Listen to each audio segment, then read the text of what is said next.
But at the end of the day, I learned that if you're around the right people,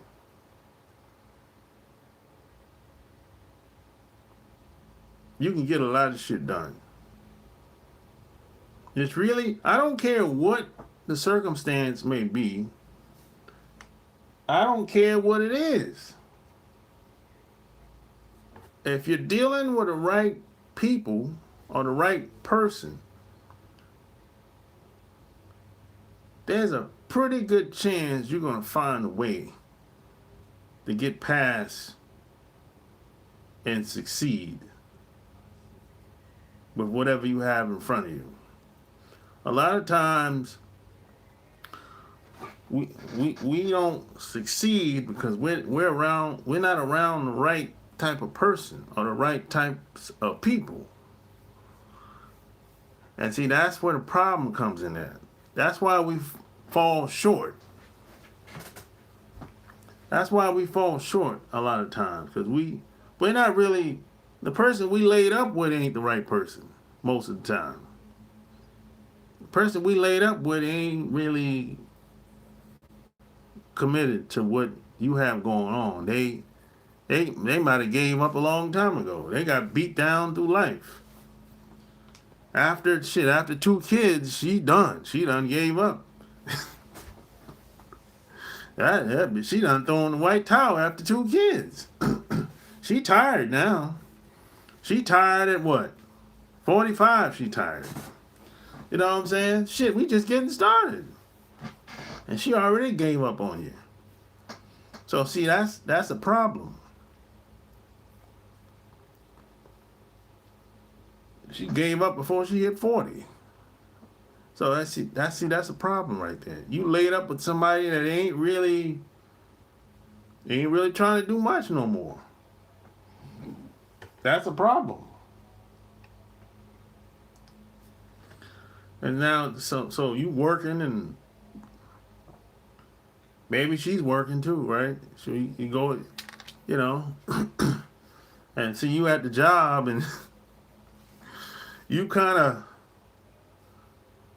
you see a nice little thing at work. You thinking of, you know, she's the girl at work, you know, maybe she's smiling a little bit too much, and you at work thinking about smashing. And this happens because you really ain't happy with what the situation at home is. Your cup is half full, like some people would say. That's why you at the job, you know, flirting all the damn time. That's what this happens a lot, man. It happens a lot, really. And 9 times out of 10, if you wasn't at work, you probably would never even think about smashing her. Proximity, again, you know. Now this woman might not even be your type, but you hit it anyway. You hit it anyway.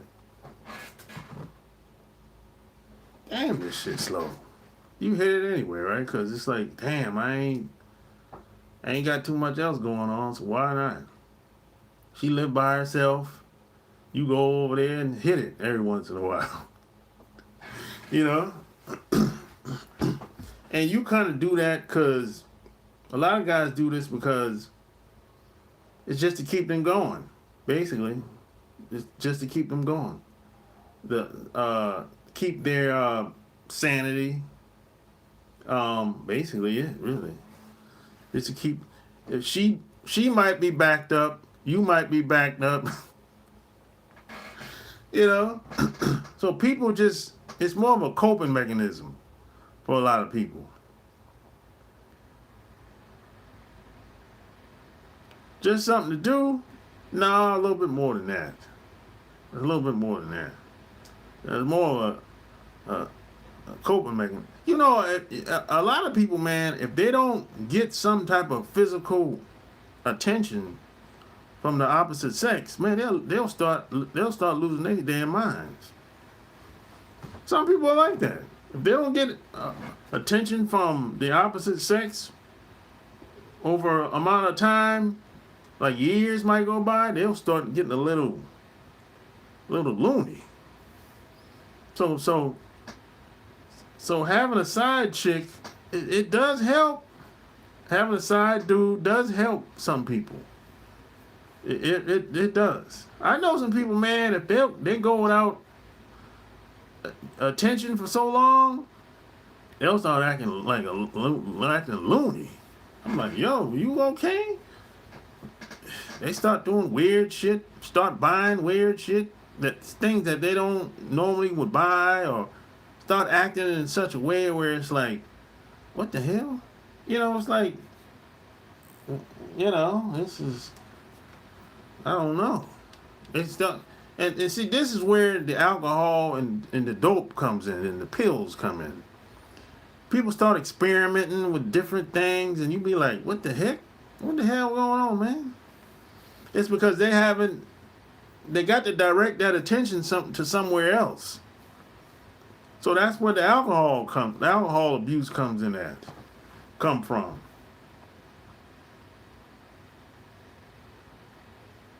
You know what I'm saying? That's where a lot of that usually stems from. I know people that's like that. Quite a few people that's like that. I first saw this as a teenager. This lady that my mom knew, I think it was a long distance cousin, and her husband left her for probably like 5 years, because she just talked too damn much. She's one of them women that talk. I mean, god damn, this talk. Talk all the time, and she got an answer for everything. She's a know-it-all. You know what I'm talking about. She's a know-it-all. One of them types. You know somebody that's like that. They know every damn thing. There's always a response to something. She always know the answer. She's one of them types. But her husband got tired of that shit, and he left for like 5 years. But check this out. He moved right down the street. He didn't like move to another city, another town. No, he was right down the street. 2 minutes away from the house at the time. So I'm like, oh, okay. So when he left, she got really sick. High blood pressure, diabetes, and she was in and out the hospital all the time. And I'm like, damn, man, that lady down. She really went down under since her husband left. And my mom like, yeah, I know. So she went to see her husband, because like I said, he was right down the street. She went to visit and begged him to come back home one day. And first he said no. And then over time, she kept begging and pleading and saying, I'll do better if you come back. Praise God, all that, you know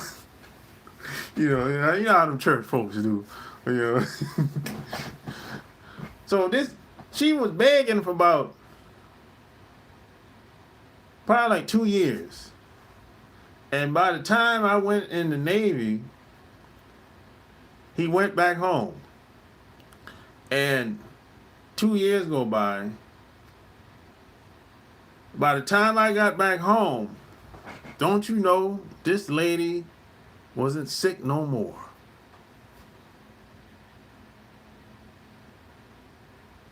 She was not sick no more. No more high blood pressure, no more diabetes. And they still together today. And they what? 80-something years old. This is what I'm talking about. When I say when some people don't have physical touch, they lose it from the opposite sex. This is a good example of what I'm talking about. And when I told my mom told me they were together probably after I left, and 2 years later I came home, and my mom told me, well, she's nothing wrong with her, and we went to see her. We stopped by the house.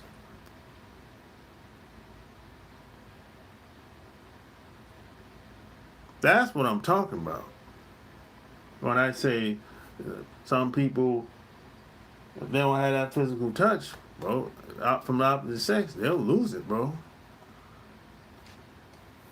They will lose it. I'm telling you.